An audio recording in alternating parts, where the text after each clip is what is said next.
When The Young and the Restless introduced Audra'S in 2022, we were captivated. She was strong, sneaky, and full of potential. But since then, the character has been majorly watered down and turned into just another female power player, whose power is mostly given to her by the men in her orbit. That was a disappointing enough continuation of a trend. See also Nikki Newman and Sally Spectra. But then the show went and made it worse. Even though Genoa City seems to have more corporations than park benches and more CEO jobs than grocery store cashier gigs, the powers that be told us that Audra couldn't find a company of her own to run, in a town that's lousy with them. Then they had Audra agree to use her allure to turn ex-lover Kyle's head in exchange for the chance to run. Some corporation or other, whatever Victor finds for her as a thank you for breaking up his granddaughter's relationship. We don't have 3 words for this twist, we have 3 letters, WTH. Audra is supposed to be smart. Yet she's trusting Victor, and that is categorically stupid. She is supposed to be capable. Yet in Genoa City, where everyone from ex-strippers to card-carrying screw-ups have corner offices, Audra is the only person left out of the game of musical big boss chairs. Why? This storyline does a disservice to the audience by telling us that Audra isn't as amazing as we were led to believe. It is a slap in the face to womankind, suggesting that Audra's most marketable quality is her sex appeal. And if she goes through with Victor's plan, it's sure to be the end of her otherwise healthy relationship with Nate. Maybe it does track with the character's history. Zilika Silver did once tell Soaps.com that somewhere along the line, Audra made the decision to put success in business above her personal life. She said, "I don't want to get married. I don't want to lose myself in or to another person." I, as Zulika, don't know if she means it, but Audra believes she believes it. Still, this plot doesn't have us enthralled, it has us sad. Sad to see Audra's potential squandered. Sad to see an actor as charismatic as Silver stuck playing this hot mess. Sad to see that Young and Restless has chosen to have Victor learn zilch about the way that he has used women as weapons in the past.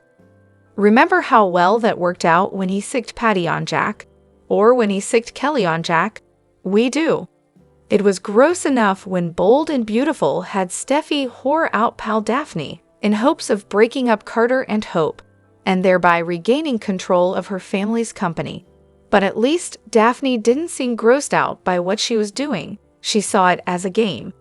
Audra, on the other hand, doesn't want to do this. She is being forced to in order to achieve her career goals. That is, put simply, yucky. Do better, Young and Restless. Hello everyone, welcome back to my channel, Pulse Canvas. It's me, Julie here. I hope everyone is having a wonderful day. Keep watching. So let's dive into today's video. The Young and the Restless spoilers reveal that Victor Newman thinks he knows best for his family.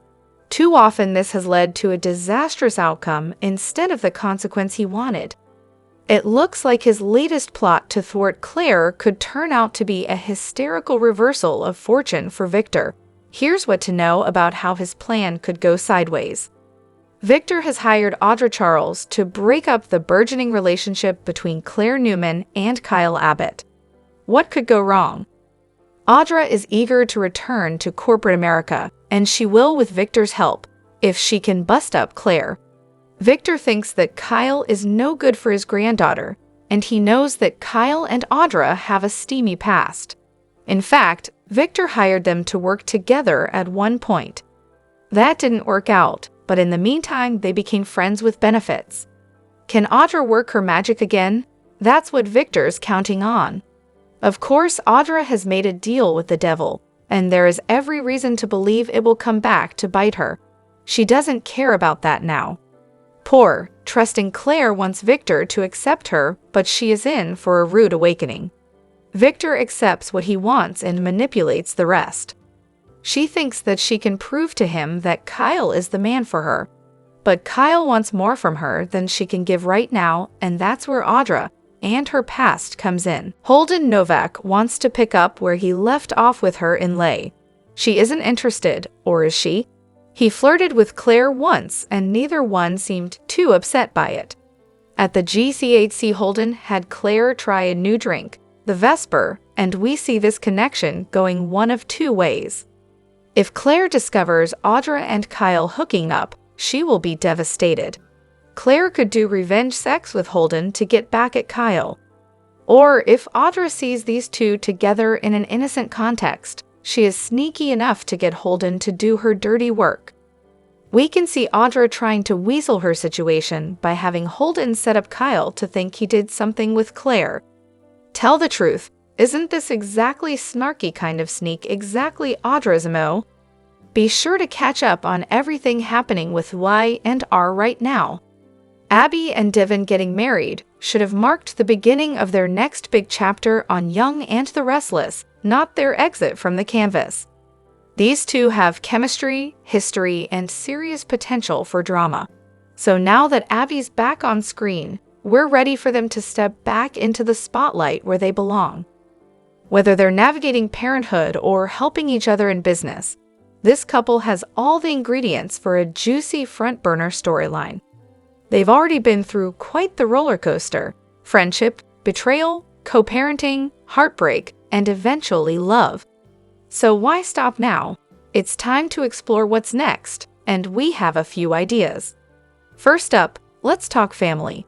Dominic is adorable, but wouldn't it be sweet to see Abby and Devin consider growing their family? A new surrogacy storyline could be filled with unexpected twists, or maybe the show could take a more emotional turn with an adoption plot, letting us see Abby and Devin open their hearts and home to a child in need. Of course, if the writers really want to shake things up, imagine Abby getting pregnant on her own with a miracle baby that neither of them expected but both fall head over heels for. Now that would be something to see after Abby's last struggle to become a mother. And if babies are on the horizon, give us a good old-fashioned scandal. Abby and Devin teaming up as amateur sleuths to uncover the truth behind the Dumas chaos or Damien's shady moves. Yes, please. Watching this couple take charge and outsmart the schemers would be a total win. There's something electric about a duo who works and plays together. Let them get into some high-stakes drama. Let them face challenges side by side. Let them be messy, complicated, and completely captivating. Just bring them back, bold and unapologetic. Abby and Devin are long overdue for a storyline that matches their spark. Genoa City could use more power couples, so let's get these two back in the mix. Wednesday, April 16, 2025. Today on Young and Restless, Nate is skeptical of Audra's new job. Michael fills Victor in on Dumas' meeting with Billy, and Devin isn't happy that Lily trusts Damien. Tuesday's recap. Damien told Lily Dumas doesn't exist and she asked for his help, while Nate was not happy Audra is in business with Victor. At the penthouse, Audra isn't surprised that Nate isn't happy she's going back to work for Victor. He doesn't know why she would do this to herself. What is Victor getting out of it?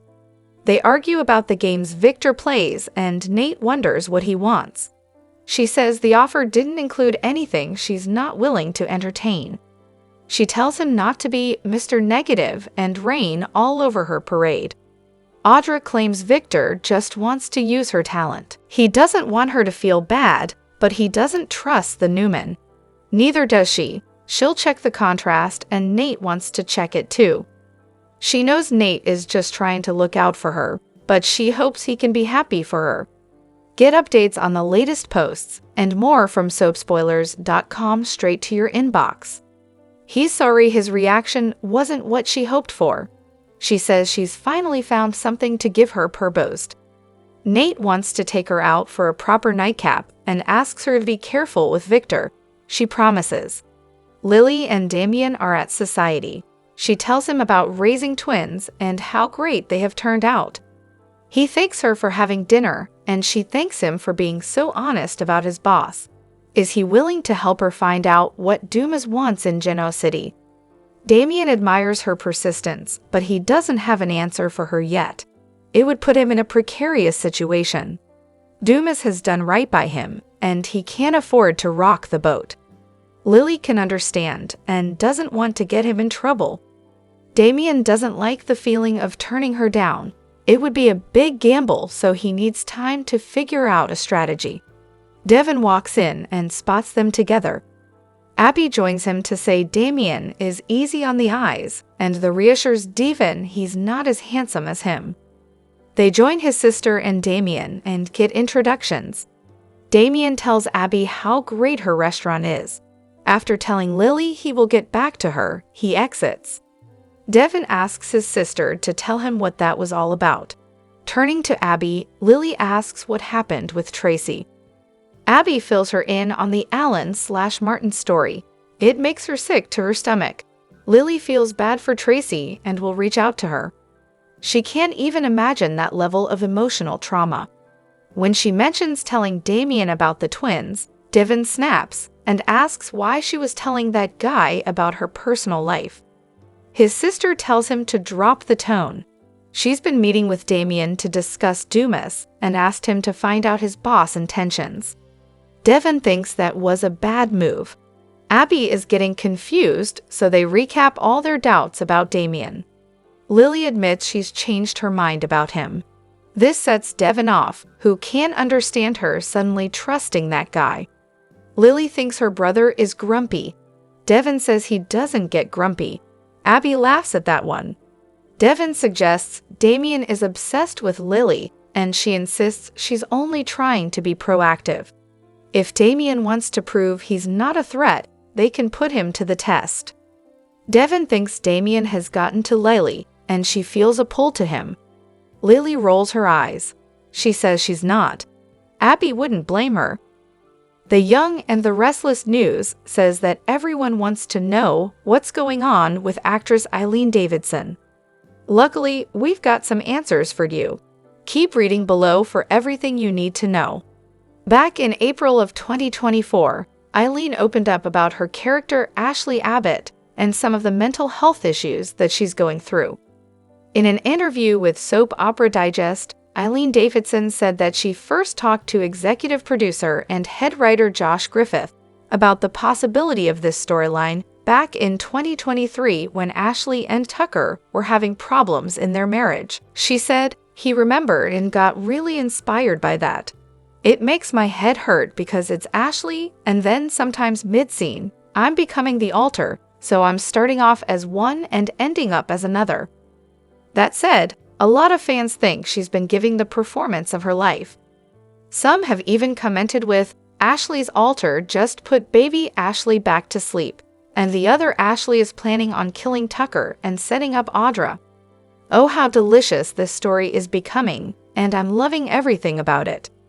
Another fan chimed in with, "You go Eileen Davidson, we could smell another Emmy nod next year."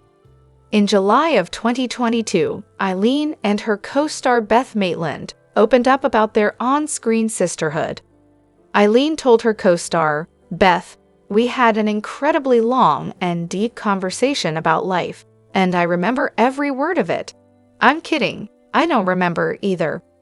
She continued, "Honestly, the only memory I have is you and me thrown together, and we had Jack's wedding. That was pretty soon after we had just started.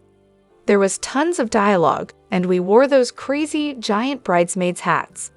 The Young and the Restless airs weekdays on the CBS network. Check your local listings for times. Tell us, what do you think of this story? Let us know in the comments section below. Also, watch this space for more The Young and the Restless juicy drama to come. Also, come back right here for all the latest news and spoilers on your favorite daytime television shows, including General Hospital, Days of Our Lives, The Young and the Restless, In the Bold and the Beautiful. The Young and the Restless fans have something to celebrate. Soap legend Eric Braeden, best known as Victor Newman, is proving once again that he's not just a force on screen, but a fighter in real life. The actor, now 84, recently gave a health update that has fans cheering. After revealing his battle with bladder cancer in 2023, Eric is back, stronger than ever, reminding us why he's a legend.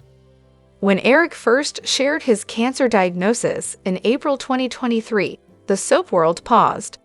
Viewers were stunned to hear that the man behind Victor Newman, a character known for his power and control, was facing such a personal health battle. But true to form, Eric didn't back down. Just like Victor, he met the challenge with strength, grit, and a will to fight. His message was loud and clear: he wasn't going anywhere. Fast forward to today, and Eric Braeden is throwing punches, not just at cancer, but at every doubt thrown his way. In a recent Instagram video, he was seen dressed in a sweatsuit and boxing gloves, landing solid hits on a punching bag. His caption? F Cancer, 84 and going. That's the kind of spirit his fans love to see. The comments flooded in with encouragement and admiration. It wasn't just a workout video, it was a victory speech in motion. Despite his diagnosis, Eric hasn't taken a step back from the young and the restless. He's still appearing on screen as Victor, doing what he does best: running empires, threatening rivals, and keeping Genoa City on its toes. Fans who feared he might fade into the background can now breathe easy. Eric is not only present, he's commanding every scene he's in, just like always. Eric's recovery journey isn't just about health, it's about heart. It reflects everything that Victor Newman represents: strength, pride, and the refusal to surrender. Whether it's the influence of the character or the spirit of the man himself, one thing is certain: Eric Braeden's resilience continues to inspire. He's not slowing down, and he's showing us all how to stand tall, no matter the odds. Let's be honest, the young and the restless wouldn't be the same without Victor Newman. And thanks to Eric Braeden's determination, we don't have to imagine a Genoa City without him. His message to fans and to cancer is the same: the mustache isn't going anywhere. You got that? We absolutely do, Eric. In the latest developments from the young and the restless, corporate tension escalates as psychological manipulation takes center stage. A seemingly straightforward interrogation by Jack Abbott and Kyle reveals a deeper game in motion, one orchestrated by none other than Victor Newman. Kyle and Claire's investigation uncovers Elliot as the mole, leading to a tense confrontation in Jack's office. Pressed by mounting evidence, Elliot admits to leaking information to Victor through Michael, claiming he acted out of self-preservation. Though Jack appears satisfied, he senses this is merely a fraction of a broader and more dangerous conflict. Victor, informed by Michael about Elliot's confession, remains skeptical. He dismisses Elliot as a disposable pawn and hints at a more significant threat: Aristotle Dumas. This revelation unsettles Jack, forcing him to reconsider his trust in those closest to him. Victor's psychological tactics sows seeds of doubt, expertly shifting Jack's focus and causing internal instability within Jabot. The confrontation between Jack and Victor at the GHAC isn't just a meeting, it's a strategic mental standoff. Victor coolly deflects blame from Elliot and suggests that Dumas, a figure of influence within Jabot, may be the true architect of the company's internal vulnerabilities. Jack, though trying to resist, is visibly shaken by the insinuation. Victor's ability to manipulate perception becomes evident as Jack begins questioning Dumas' motives and role within the company. The shift in suspicion, whether justified or not, marks a pivotal turning point. What seemed like a win for Jack becomes a psychological trap, leaving him grappling with newfound uncertainty. Meanwhile, Victor continues to engineer events behind the scenes, leveraging doubt and deception as powerful tools in his campaign against Jabot. For Michael, this means navigating a delicate balance between loyalty and the looming possibility of internal betrayal. As the story unfolds, it becomes clear that this is not a conventional business rivalry. It's a high-stakes psychological chess match where every move could undermine alliances and redefine loyalties. With Aristotle Dumas now under scrutiny, the Abbotts must proceed with caution, knowing that the real threat may come from within. The high-stakes corporate drama at the heart of The Young and the Restless continues to escalate as Victor Newman intensifies his covert campaign against the Abbott family. Recent developments reveal an intricate web of corporate espionage, manipulation, and personal betrayal that threatens the stability of Jabot Cosmetics. Jack and Kyle Abbott have unearthed irrefutable evidence that Victor has been orchestrating a long-term infiltration of Jabot. Their findings point to a complex network of planted spies, including previously suspected insiders. This revelation not only compromises the company's internal security, but also marks the beginning of an all-out strategic war for corporate dominance. Victor's tactics are characteristically sophisticated. Rather than focusing on a single target, he's executed a multi-pronged strategy aimed at destabilizing several Abbott family members simultaneously. His psychological insight into their vulnerabilities, particularly Billy Abbott's, is proving to be a decisive advantage. Victor has set his sights on Billy, leveraging his known connection to Aristotle Demas. By using this relationship, Victor intends to manipulate Billy into revealing critical information, effectively turning him into an unwitting accomplice. This maneuver is part of a broader effort to fracture the Abbott family from within. Billy's position has grown increasingly precarious. Motivated by a desire to prove his worth, he may have walked directly into Victor's trap. While believing he's acting in the best interest of the company and his personal ambitions, Billy is being strategically positioned as a pawn in a larger game. Victor's manipulation is as personal as it is professional, exploiting Billy's need for validation and his strained relationship with Jack. In response, Jack and Kyle are devising a high-risk counter-strategy, leveraging Victor's own spies to deliver misinformation. This reverse espionage approach, if successful, could destabilize Victor's network by feeding him false intelligence, forcing him to waste resources and react to non-existent threats. Audra'S stood at the floor-to-ceiling windows of her penthouse office, gazing out at the glittering skyline of Genoa City. The late afternoon sun painted the horizon in molten gold, but Audra's eyes were cold, her mind consumed by one single thought: the utter destruction of Kyle Abbott. For months, she had meticulously assembled every piece of her scheme: financial reports, clandestine meetings, the perfect photograph, and now the trap was almost set. Her carefully orchestrated plan was twofold.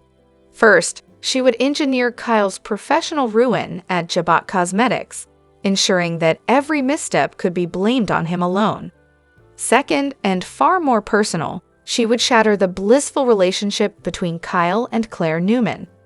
Audra's vendetta against the Abbott-Newman alliance was no secret. Her family's fortune had been decimated by Victor Newman's aggressive acquisitions, and she blamed Kyle's father, Jack Abbott, for standing by as Victor seized control. But while corporate warfare had its own cruel satisfaction, Audra thirsted for something deeper, revenge served cold and personal. Her blueprint hinged on one critical move: luring Kyle into a compromising position that would make him appear unfaithful. The photograph, a staged scene of a clandestine rendezvous with an attractive model, would be leaked to Claire at precisely the moment her trust was highest. Audra had rehearsed every detail in her mind: the lighting, the angle, even the fogged champagne glasses on the balcony railing. It would all look scandalously authentic. But today, as she reviewed her final checklist, an unexpected variable unsettled her: Nate Hastings. Nate, a rising star at Chancellor Communications and Claire's close friend, had been quietly poking holes in Audra's narrative. He had noticed discrepancies in the timing of Kyle's secret meetings and the movements of the hired model. Over lunch the day before, Nate had confided in Claire, innocently enough, that he found Kyle's erratic schedule puzzling. Audra's heart beat faster. If Nate's suspicions deepened, her entire scheme could collapse. "Mr. Hastings is more observant than I anticipated," she murmured to herself, tapping her manicured fingers against the glass. She would need to neutralize him without arousing further suspicion.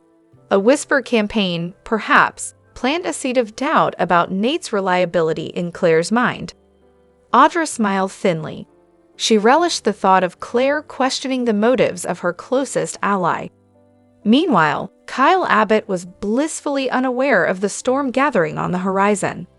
He sat in Jack Abbott's office at Jebot, poring over quarterly reports with furrowed brow. The weight of the family legacy pressed on him more heavily than ever. Sales figures were plateauing, and rumors of a hostile takeover by a rival cosmetics conglomerate, rumors that Audra herself had suddenly stoked, were beginning to swirl. Jack, ever the seasoned businessman, leaned back in his leather chair and studied his son. "Kyle, I know you're doing your best," Jack said, voice gravelly with concern. "But if we don't shore up our defenses soon, Jebot could be looking at serious losses.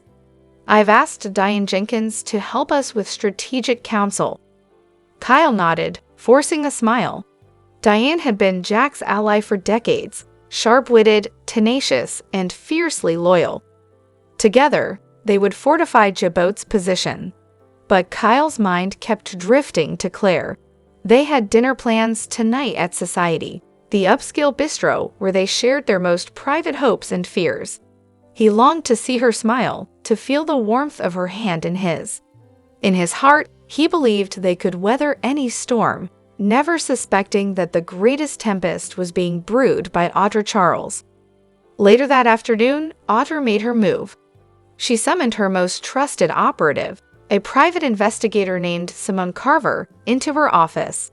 Simone was a former actress turned shadow operative, adept at persuasion and subterfuge. "Everything is set," Audra whispered, sliding the staged photograph across the mahogany desk. "Tonight you'll deliver this to Claire. Make it seem as though you stumbled upon it, accidentally found it in a jacket pocket or something. She won't resist looking." Simone examined the photo, nodding. "Claire won't suspect a thing. By the time she confronts Kyle, the damage will be done." Audra's lips curved into a triumphant smile. "Precisely. And while Claire is reeling, Nate's whispers will echo in her mind. She'll think he's planting doubts, making her look insecure. The more she questions Nate, the more isolated she becomes. Then, when Kyle tries to defend himself, she'll see him as the only trustworthy one, and that will shatter her." Back at Jebot, Kyle and Diane reviewed defense strategies. Diane, ever perceptive, glanced at Kyle with motherly concern. "You look distracted," she said softly. "Is everything all right with Claire?" He hesitated. "She's great, supportive as always, but with everything happening here, I haven't been able to give her as much time." Diane patted his hand. "Just don't let work overshadow your personal life. Balance is key." She stood, smoothing the lapel of her blazer. "I'll draft a plan to counter any hostile bids. You focus on keeping Jebot afloat and on being there for Claire." That evening, Kyle arrived at Society early, eager to surprise Claire with a bouquet of her favorite lilies. The restaurant's warm glow and soft jazz seemed to welcome him. But his phone buzzed incessantly, emails from Jack, memos from the finance team, an urgent text from Diane. He silenced it, stuffing the device into his pocket, determined to be fully present. Claire arrived moments later, radiant in a simple navy dress. She greeted him with a kiss that eased the tension in his shoulders. They ordered wine and appetizers, sharing laughter over trivialities, until Simone slipped into the booth beside Claire, feigning surprise. "Claire, hi, I found something in my car this morning," Simone began, producing the photograph as though it were an unfortunate accident. "I thought you should see it." The image, a grainy shot of him, leaning close to the model, stared back at him like a grotesque caricature of infidelity. Claire's eyes widened, then filled with hurt. Kyle rose, shock and indignation warring on his face. "Claire, this isn't what it looks like," he began, voice trembling. But Claire's expression hardened. She glanced at Simone, then at Nate, who had appeared at the edge of the dining area, concern etched on his face. "You've been lying to me," Claire whispered, tears threatening. "How long has this been going on?" Nate stepped forward. "Claire, wait. I think something's off here." He reached for the photo, studying it. "Kyle was in a meeting all afternoon. He couldn't have been here." Claire hesitated, torn between her love for Kyle and Nate's growing alarm. Audra'S watched from a shadowed corner, her lips curved in a satisfied smile. What was intended to be a glittering celebration at the Chancellor estate quickly spiraled into chaos, as Nikki Newman's birthday party became the stage for a meticulously orchestrated attack that shook Genoa City to its core. Beneath the shimmering lights and carefully curated guest list, a far more sinister agenda was quietly unfolding, one fueled by old vendettas, fractured loyalties, and the shadows of past betrayals. Victor Newman, aware of lingering threats to his family, had fortified the party with intense security measures. Yet, despite the elaborate precautions, surveillance systems, armed guards, and strategic police placement, a dangerous presence managed to infiltrate the event. While many anticipated the arrival of Audra'S Dumas, a feared figure with a reputation steeped in violence and mystery, it would ultimately be Aislinn Locke who emerged as the true architect of the evening's devastation. As rumors circulated and tension climbed, attention fixated on Dumas, whose name evoked fear even among Genoa City's most hardened residents. His appearance served as the perfect smokescreen, an elaborate decoy that diverted suspicion from Aislinn. Beneath the guise of chaos, Aislinn moved with calculated intent, targeting Victoria Newman in a moment that would blur the line between vengeance and madness. When a gunshot shattered the ambient music and laughter, the ballroom descended into pandemonium. Victoria collapsed, critically wounded, as guests scrambled for cover.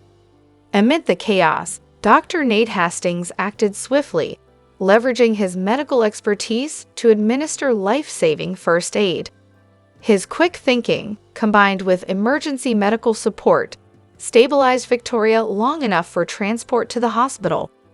In the aftermath, Victor Newman confronted Aislinn in a confrontation marked by rage and heartbreak.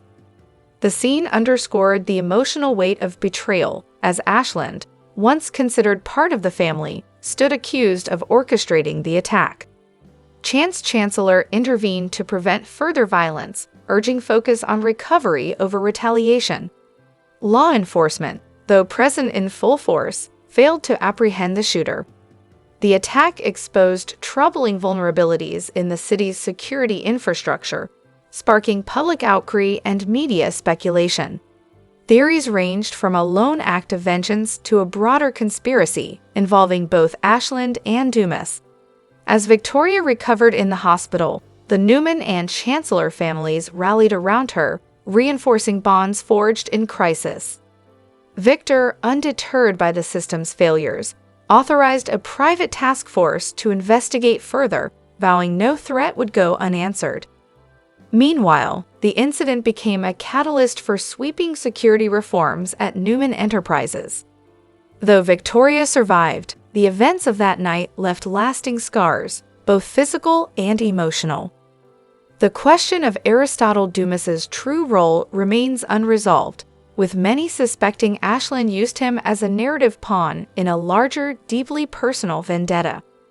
One thing is certain: Genoa City's power dynamics have shifted, and trust remains a fragile currency. The attempted assassination at Nikki Newman's birthday was more than a failed act of violence. It was a declaration of war in Genoa City's ongoing saga of power, betrayal, and retribution. As investigations unfold and allegiances realign, the residents must grapple with a new reality. Even the most fortified hearts can be pierced when the past returns to claim its due. In the April 16, 2025 episode of The Young and the Restless, CBS viewers are taken deep into the emotional core of the Abbott family as Diane Jenkins Abbott delivers a raw and devastating confession that puts her marriage and her standing within the family to the ultimate test.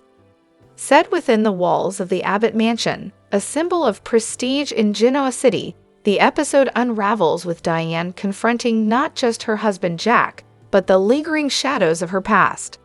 Her decision to finally reveal the painful truth about her sense of alienation, especially since Martin Laurent's arrival, marks a pivotal moment in her ongoing quest for acceptance. Diane's history is nothing short of tumultuous. From faking her death to clawing her way back into Jack's life, she has long struggled to reclaim her place.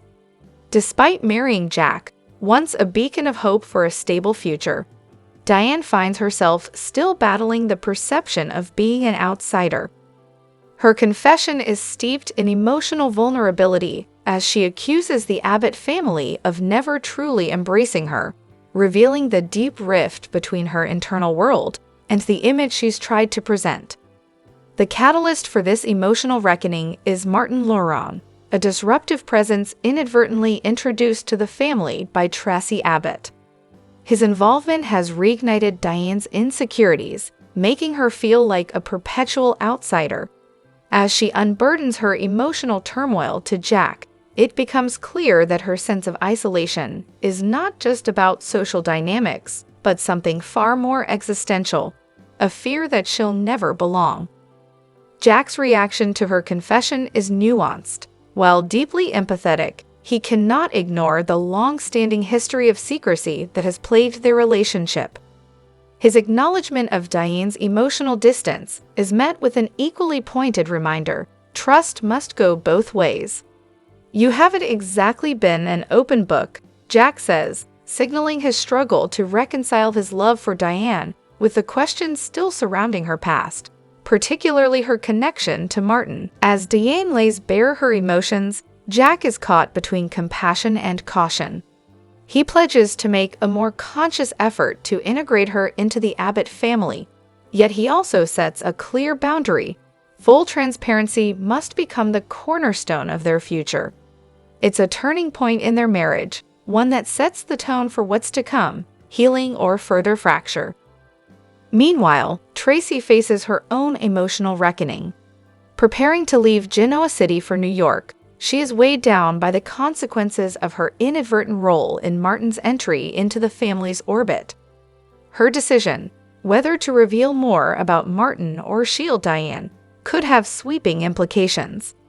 This emotionally charged episode captures the delicate balance of loyalty, love, and honesty that underpins the Abbott family dynamic. With Ashley also considering a departure, Jack finds himself at a crossroads. As he tries to hold together a family on the brink, Diane's vulnerability becomes both a challenge and a catalyst. The stakes have never been higher. Will Diane's confession lead to a deeper connection with Jack and the Abbott family, or will the weight of past secrets prove too great to overcome? As the drama unfolds, one truth is clear: the path to belonging is never simple, especially when it's paved with betrayal, hidden agendas, and years of emotional scars. In a twist that has left fans in utter disbelief, The Young and the Restless just aired one of its most emotional episodes in recent memory. On April 14th, viewers watched through tear-filled eyes as Tracy Abbott, played by the legendary Beth Maitland, packed her bags and said farewell to Genoa City, possibly for good. For over 4 decades, Tracy has been the heart and soul of the Abbott family, the steady hand, the voice of reason, the emotional glue holding everyone together. But now, in a move that feels both empowering and heartbreaking, she's walking away. In Monday's jaw-dropping episode, Tracy revealed she's accepted a prestigious literary fellowship abroad. It's a once-in-a-lifetime opportunity, and one she's taking not to run away from the Abbott chaos, but to finally choose herself. After years of playing caretaker through heartbreaks, betrayals, and funerals, Tracy is stepping out of the shadows to pursue her dreams, her writing, her healing, her future. And while it's a victory for self-love, it's a devastating blow for those she leaves behind. Tracy's announcement sent emotional shockwaves through the Abbott family. Jack tried to keep a brave face, but broke down as he admitted, The house won't be the same without you. Ashley, already unraveling emotionally, expressed guilt and confusion. And in a rare, vulnerable moment, Billy confessed, "You were always the one person who made me feel like I wasn't beyond saving." It was a raw, cathartic goodbye that cut deep, both for the characters and from longtime fans. Before leaving town, Tracy visited all the places that shaped her life. Chancellor Mansion, Crimson Lights, Jabot, each filled with memories. She knelt at her daughter Colleen's memorial, whispering, "I'm going to live fully for both of us." That scene alone left viewers sobbing. Her final goodbye with Lauren Fenmore was a bittersweet blend of laughter, tears, and lifelong friendship. A reminder of the quiet impact Tracy has had on Genoa City. Fans are now left with one burning question. Is this the end of Tracy Abbott? Rumors are swirling. Some insiders say Beth Maitland is simply taking a break, opening the door for a future comeback. Others fear this could be a permanent farewell. And with the Abbott family already teetering on the edge, Jack's demons, Ashley's instability, Tracy's absence could spark even more chaos. But one thing is certain, whether she returns or not, Beth Maitland's portrayal of Tracy has become iconic. Since 1982, she has brought warmth, wisdom, and depth to a role that defined grace under pressure. Social media exploded following the episode, with fans expressing both heartbreak and admiration. "She's the heart of the show," one viewer wrote. "I'm devastated, but I'm proud of her for finally choosing herself." Young and the Restless sees the 5 worst storylines going on at the moment. Today, I want to talk about some of the messy plots on the CBS soap right now that have viewers ready to fast forward, tune out, or both. Stuff with Victor Newman, Summer Newman, Martin, and more. Despite the mediocre and repetitive material that we are watching, in case you didn't know it, Y&R recently won the DOJJ Writing Award for Daytime Drama. It seems hard to imagine, but I dug into the judging because I was curious how it worked, because it seemed crazy that they would win this award. So the judging is done by other writers in the guild, and they only judge based on certain scenes that are submitted rather than the totality of them actually watching the soap operas like soap fans do. They submitted Jack Abbott's intervention with the pills and stuff to get Nikki Newman to rehab, which was good stuff, and Sharon Newman hallucinating Cameron Kirsten, which started out pretty good. So I can see that. Just to give you some perspective, the 4 years before that, Days of Our Lives won the award 4 years straight, and Ron Carlovetti's writing over on Days is so cheesy that sometimes it feels like you're watching a soap parody skit on SNL. That being said, I love Days, I love Y&R, I love all my soaps, but we're going to talk about 5 plots that really need improving on Y&R. First off is this mindless Alan/Martin mess. This feels like some fever dream the writers pulled out of their backsides for no apparent reason. Sharon was kidnapped by Cameron, then she was kidnapped by Jordan Howard, and then kidnapped by fake Alan Laurent, with Phyllis Summers thrown in the mix as a bonus. Poor Tracy Abbott's fallen for the guy, and the premise is just wonky from the start, because we're supposed to believe that this is Martin who fell off the balcony in Paris with Alan but survived. The guys went over the railing wearing 2 different outfits, so how could they fall? And then Martin slips into his dead twin's clothes and runs back up. It's just sloppy and unmanageable as a premise from the start. This week, Alan admitted he is Martin and was arrested, and if that's the end of it, that is one of the lamest ways to end a storyline, and they better have him break out of prison and go on some kind of killing spree, some last hurrah. Otherwise, it is the most lackluster beginning and end to a storyline ever. Plus, it was just random for him to target Sharon and Phyllis. It's poorly written all around, and of course, now we have a devastated Tracy who deserves better, and fans who deserve better as well. The second thing I have issue with is Victor Newman's endless anti-Abbott vendetta. His grudge against Jack is everlasting, and it's just so tired at this point. And now, it's not just about Jack or Billy Boy Abbott, but also we got Kyle Abbott in the mix now. As you know, Victor's feud with Jack has been going on for literally decades.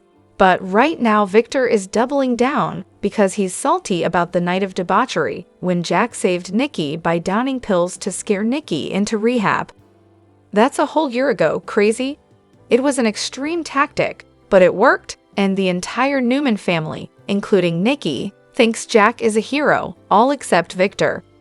It made him hate Jack even more because I think Jack helped Nikki when Victor couldn't get through.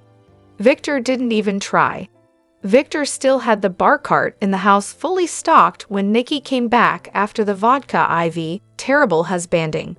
But here we are again with Victor targeting Jibba, trying to take down Jack, trying to split up Kyle and Claire Grace Newman, and just making everybody's lives miserable.